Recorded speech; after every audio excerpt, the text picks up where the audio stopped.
আমরা এখন গণেশ টক গ্যাংটকের এক প্রসিদ্ধ মন্দিরে এসেছি। চলো উঠছি এখন মন্দিরের দিকে। এই সেই মন্দির, একটু পাহাড়ের উপরেই অল্প হালকা নিচের ভিউটা মন্দির থেকে। পুজোর সামগ্রী রাখা,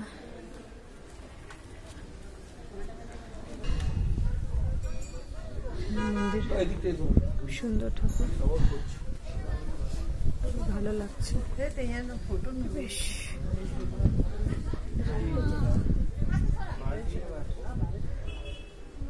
হ্যাঁ দাঁড়া, চারদিকের অ্যাম্বিয়েন্স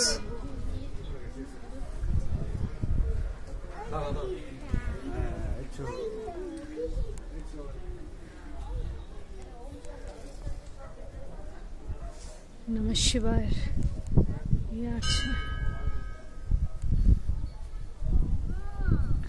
এখানেই রাখছি।